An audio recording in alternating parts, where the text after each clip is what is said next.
"Sir, my sister can't walk. Can we stay with you?" The boy didn't raise his voice. He didn't need to. Something in the way he stood, small shoulders squared like he was trying to protect someone bigger than himself, made the words feel heavier than the cold December air circling the shelter entrance. The wind swept through the cracked door, rattling the metal frame, but the single-dad CEO, Ryan Hale, heard every syllable clearly. He wasn't supposed to be here this late.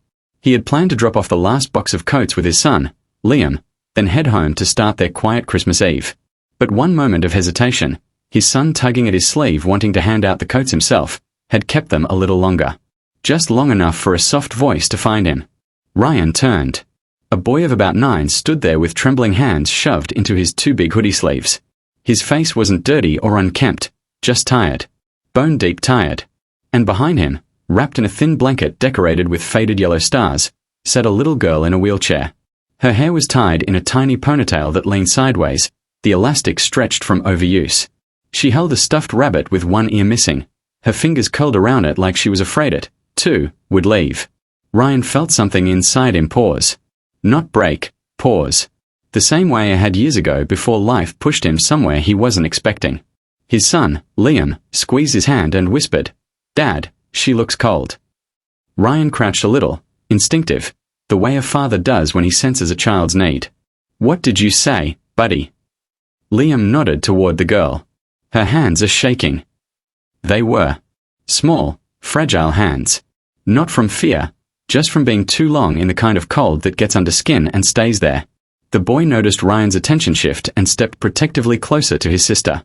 "She's okay," he said quickly, the kind of quickness that came from practice. I don't want her sleeping on the floor tonight. She can't move fast, and there's no space with all the new kids coming in." Ryan looked around. The shelter was overflowing. Blankets lined every wall. People sat shoulder to shoulder. A soft hum of tired conversations filled the room. The shelter worker near the counter gave Ryan a knowing, almost pleading, look, not asking him to take the kids home, just silently acknowledging how much these two needed a safe corner. Ryan turned back to the boy. "What's your name?" "Evan."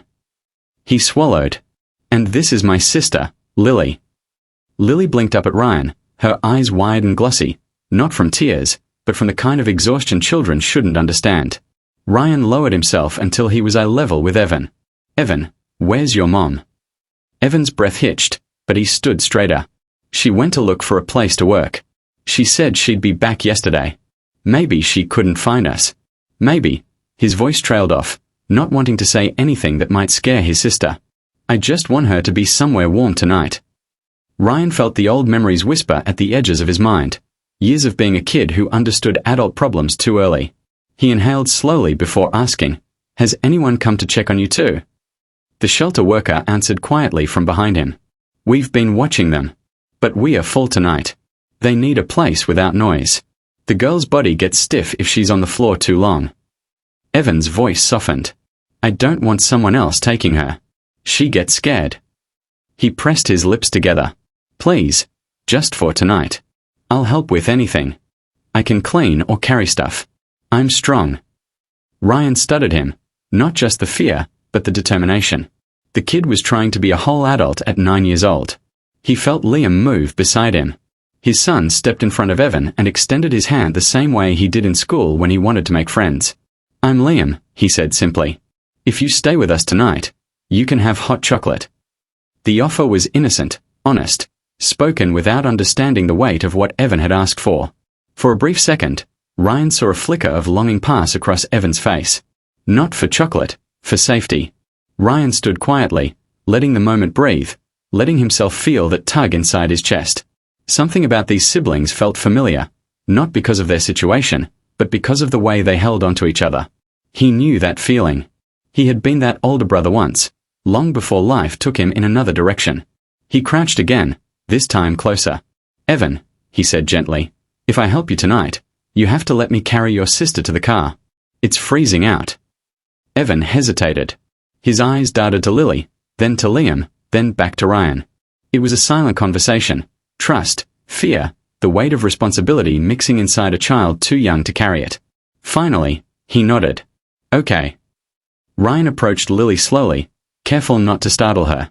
"Hey, sweetheart," he whispered. I'm going to pick you up, okay? We are going somewhere warm. Lily's fingers tightened on her rabbit, but she didn't pull away. Are you nice? She asked, voice thin as a thread. Ryan felt the question hit deeper than it should have. He swallowed. I'm learning to be. Her shoulders eased at that. Maybe honesty was easier to trust than promises. He lifted her gently, surprised by how light she was, like carrying winter itself. Evan walked beside them, hovering protectively, and Liam held Evan's hand like they'd known each other their whole lives. Every step toward the exit felt like the start of something unexpected. Not dramatic, not loud, just quietly important. The kind of beginning you didn't understand until later. A snowflake landed on Lily's cheek as they stepped outside. She blinked at it, then whispered, It's pretty. Ryan smiled softly. It is. But what struck him more was the feeling growing slowly, steadily inside him.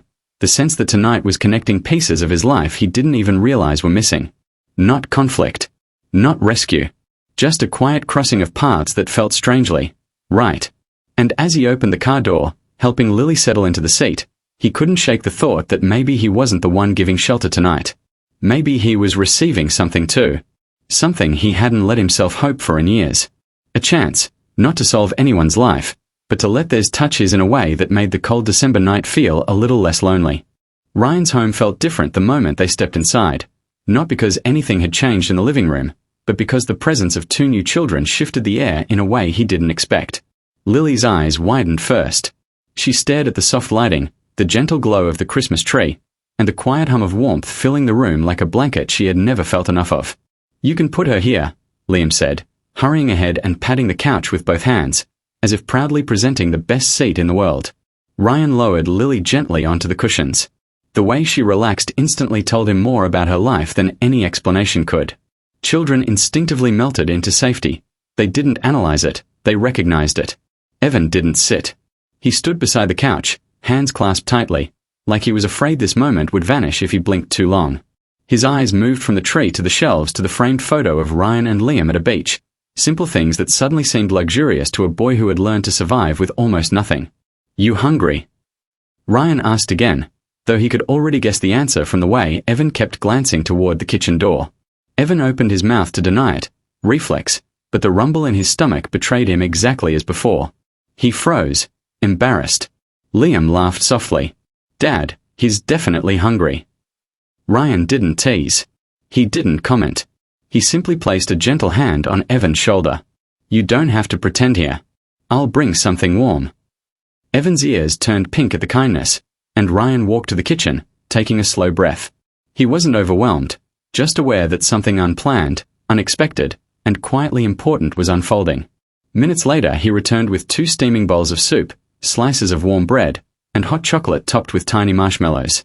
Liam carried the mugs with exaggerated carefulness, his tongue poking out in concentration. Lily lifted the cup with both hands, letting the steam warm her face. She didn't drink immediately. She just held it close, as if memorizing the feeling. Evan sat on the edge of the couch, the bowl in his lap. He ate slowly, deliberately, almost as if savoring each bite in case the moment was too fragile to last. What happened to her legs?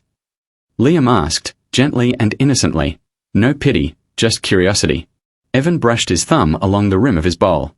She was born with weak muscles. Mom says she'll walk one day when we find the right doctor. He glanced at Lily. She's stronger than she looks. Lily nodded once, proudly. I can move a little. Ryan smiled. Maybe tomorrow we can see what helps you move more comfortably. Her eyes lit up, not with expectation, just quiet wonder that someone was even thinking about her comfort. Evan looked between Ryan and Liam, trying to understand them. Why are you helping us? He asked softly, like the question had been building inside him for hours. You don't even know us. Ryan set his mug down and leaned back. When I was your age, he said gently, someone helped me when I didn't expect it. And they didn't know me either. But they said something I never forgot. Evan leaned forward slightly. What? Ryan met his eyes. They said kindness isn't about who you owe. It's about who you become. The boy stared at him, absorbing every word. Not because it sounded wise, but because it felt real. For the first time, Ryan saw Evan's posture soften. His shoulders lowered, his fingers uncurled, and he let out the smallest breath of relief. Liam nudged him lightly. "Want to see my Lego set after you eat?" Evan blinked, as if unsure whether he was allowed to say yes. "Maybe. Yeah." Lily looked up. "Can I see too?" "Of course," Liam said. "You can be the boss of where the pieces go." That made her smile, small, but unmistakably genuine. Ryan watched the three children move toward the play area, Evan staying close to Lily's chair, Liam explaining every colorful piece with dramatic excitement. For the first time since they arrived, the room sounded like a home full of children, not a temporary refuge. A softness bloomed inside Ryan, something he hadn't felt in months, maybe years. He made a quiet call to the shelter, letting them know the kids were safe for tonight. The worker on the other end exhaled in obvious relief. "They're good kids," she said. "They just need a chance to breathe." Ryan looked toward them, Lily carefully placing Lego bricks while Evan followed the instructions like they were sacred, and Liam cheering every small creation.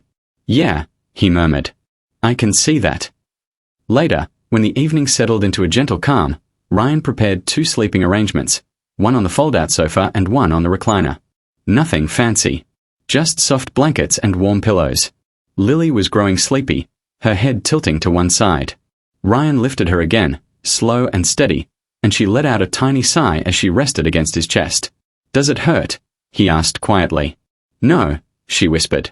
"It just feels warm." Warm. A simple word. But it carried something heavy behind it, like warmth wasn't familiar to her body.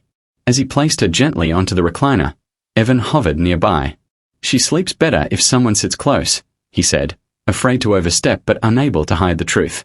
Ryan nodded and pulled up a chair. "Then I'll sit here." Evan stared at him. Not suspicious. Not doubtful. Just moved by something he didn't know how to express. "Sir," he said quietly. "Do you think my mom will come tomorrow?" Ryan didn't rush to answer. He let the silence settle just long enough to show he respected the question. "I think," he said softly, "that tonight, what matters most is that you and your sister are safe. Tomorrow, we'll figure things out together." Evan looked down at his hands, then at Lily, then at the fireplace flickering softly. He didn't reply, but something loosened in him, as if just hearing the word together meant more than any promise. Liam curled up beside Evan with a blanket draped over both their legs, chatting quietly about school, cartoons, and the best flavor of ice cream. Evan listened, nodding occasionally, but his eyes kept drifting to Lily, always making sure she was okay. Ryan watched all of them, feeling something shift inside him in a way he didn't resist. He wasn't rescuing them. He wasn't replacing anyone. He was simply showing up, something no one had done for him consistently when he was young. As the night deepened, the room fell into peaceful stillness. The glow of the Christmas tree reflected off Lily's half-closed eyes. Evan leaned back against the couch, finally letting his body relax. Liam drifted off first, head falling onto Evan's shoulder, which made Evan smile in a way that warmed the entire room. Ryan looked at the three of them, one asleep, one half awake, one fighting sleep, and realized that homes weren't always built by intention. Sometimes they grew quietly, from moments like this.